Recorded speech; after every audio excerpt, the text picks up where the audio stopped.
उच्चगति अभ्यास खंड 2 प्रतिलेखन संख्या 91 व 92 गति 100 शब्द प्रति मिनट। Be ready 3 2 1 start. महोदय, जन्म से ही बच्चा अनेक वस्तुओं का उपभोक्ता बन जाता है। दूध, दवाएं, साबुन, सुरमा, पाउडर, कपड़ा, बिस्तर, खिलौने इत्यादि कितनी ही चीज़ों की बच्चों को आवश्यकता पड़ती है। बहुत सी चीज़ों में होने वाली मिलावट या घटिया चीज़ें बच्चों के स्वास्थ्य को प्रभावित करती हैं। माँ के दूध के स्थान पर डिब्बे का दूध, मिलावटी दवाएं, नुकसानदेह साबुन, पाउडर, काजल इत्यादि बच्चों में नाना बीमारियों को उत्पन्न करते हैं। यहीं से बाल उपभोक्ताओं के रूप में बच्चों की शारीरिक क्षति प्रारंभ हो जाती है।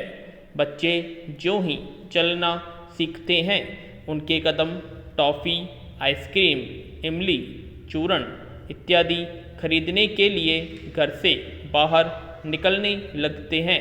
ये बाल उपभोक्ता अपने भले बुरे का ज्ञान नहीं रखते हैं, इसीलिए ये बच्चे एक और मिलावट युक्त खाद्य पदार्थ खाकर बीमारियों से ग्रसित हो जाते हैं, तो दूसरी ओर पैसे की बर्बादी करते हैं। स्वभाव से बच्चे जिद्दी होते हैं। वे जिस चीज़ को देखते हैं उसी को खरीदने की मांग करने लगते हैं।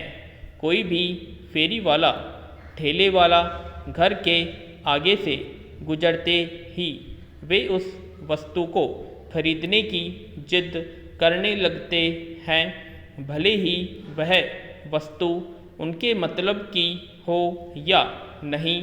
फेरी वाले भी बच्चों का मनोविज्ञान जानते हैं। जिस घर में उन्हें बच्चों की उपस्थिति का आभास होता है, उसके आसपास देर तक खड़े होकर आवाज़ लगाते रहते हैं। बिक्री के संकेत के रूप में घंटी आदि बजाते रहते हैं। इन आवाज़ों को सुनकर बच्चे सहज ही घर के बाहर आकर वस्तु खरीदने की जिद स्वजनों से करने लगते हैं। अनेक बार तो जब घर के लोग बच्चों की मांग को पूरी नहीं करते हैं, तो वे दूसरों से चीज़ दिलाने के लिए रियाने लगते हैं। यहीं से उनमें मांगने की आदत विकसित होती है और वे बेशर्म बन जाते हैं।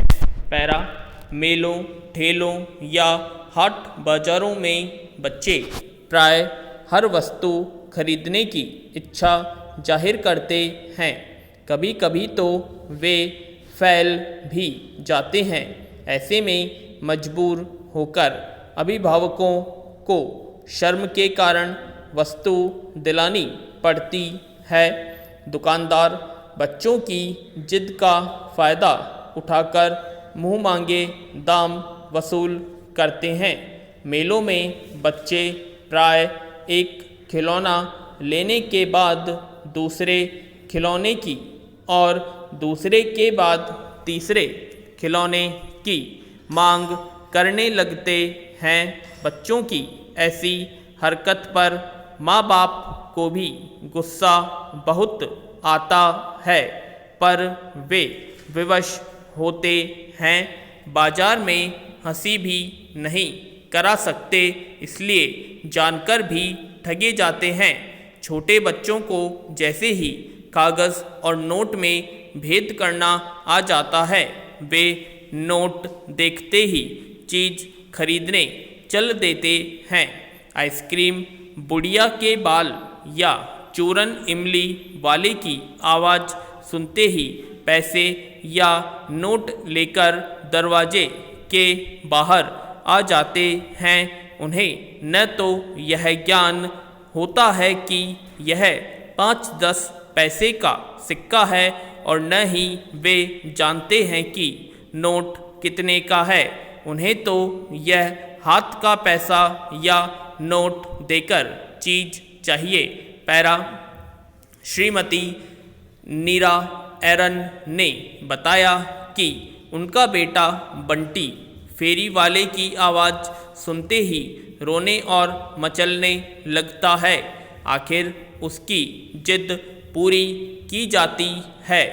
एक दिन मैं सो रही थी, आँख खुली तो देखा कि बंटी आइसक्रीम खा रहा है। मैंने पूछा, यह आइसक्रीम कहाँ से आई? तो कहने लगा, आपके तकिए के नीचे से नोट निकालकर आइसक्रीम खरीदी है। मेरा माथा ठनका, तकिए के नीचे देखा तो 100 का नोट गायब था। मैंने उससे पूछा, बाकी पैसे कहाँ हैं? तो कहने लगा, उसने एक नोट की एक आइसक्रीम दे दी। मैं मन मार कर रह गई। दूसरे दिन कई आइसक्रीम वालों से पूछा, पर नोट कहाँ मिलना था। इस प्रकार की खरीदारी के कारण कई बार तो बच्चों में चोरी की आदत पड़ जाती है। वे अपनी गुल्लक, मम्मी के पर्स और पापा की जेब से पैसे निकालने लगते हैं। इस प्रकार के पैसों का अधिक महत्व नहीं समझने के कारण अधिक मूल्य देकर वे कम और घटिया वस्तु खरीद लेते हैं। स्कूल जाने वाले बाल उपभोक्ता स्कूल के वातावरण, परिवहन साधन तथा आधा छुट्टी के समय मिलने वाले खाद्य पदार्थों से प्रभावित होते हैं।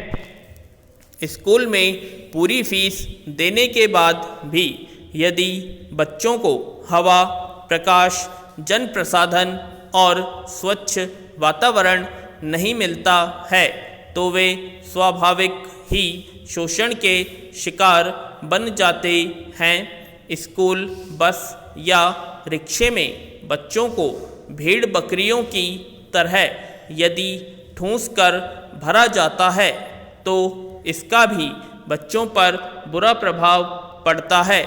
स्कूल के बाहर खोमचों और ठेलों पर बिकने वाली चीज़ें प्राय अस्वास्थ्यकर, हानिकारक होती है। बच्चे इन चीज़ों को बड़े स्वाद से खाते हैं।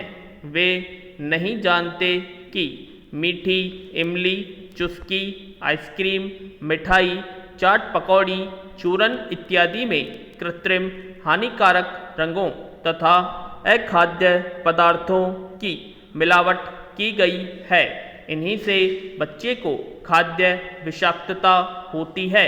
इन सब कठिनाइयों से बचने के लिए बच्चों को प्रारंभ से ही जागरूक उपभोक्ता बनाने का प्रशिक्षण दिया जाना चाहिए।